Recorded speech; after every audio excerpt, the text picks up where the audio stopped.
এইটা হচ্ছে গোবিন্দভোগ চাল, আজ হবে বাসমতি পোলাও। গোবিন্দভোগ চাল ধুয়ে এরকম ফ্ল্যাট জায়গায় রেখে দেবে যাতে জলটা একটু শুকিয়ে যায়। তারপরে কি করবে, ঘিয়ের মধ্যে একটু হলুদ নিয়ে ফুটিয়ে নেবে।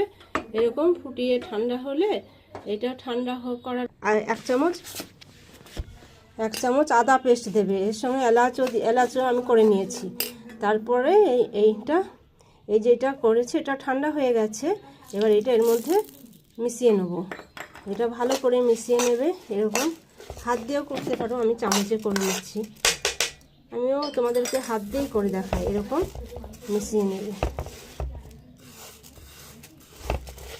এরকম মিশিয়ে নেবে। আমরা দুজনের জন্য করছি।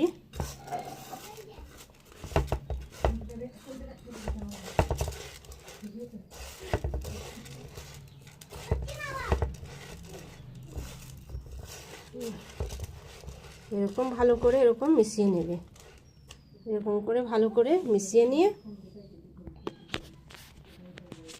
চলো তোমাদের দেখা হচ্ছে চিকেন কষা। এটা হচ্ছে চিকেন কষা।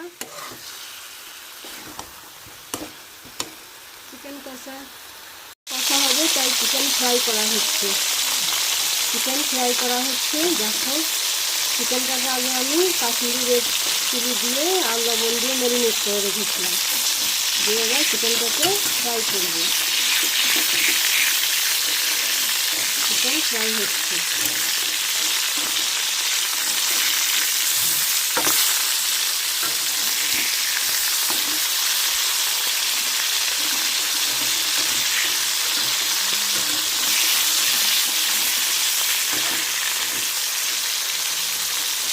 চিকেনটা ফ্রাই হচ্ছে।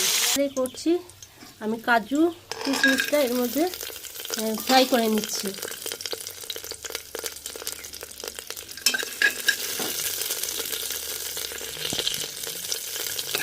কাজু কিশমিশ এর মধ্যে ফ্রাই করে নিচ্ছি।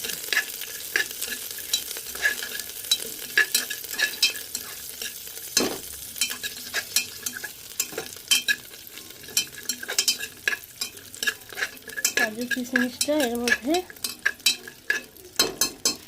ঘিয়ে ফ্রাই করে নেওয়া হচ্ছে।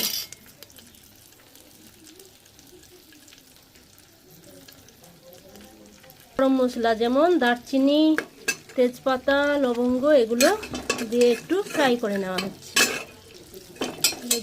ফ্রাই করে নেওয়া হচ্ছে। ভালো করে এবার মিশিয়ে নেব।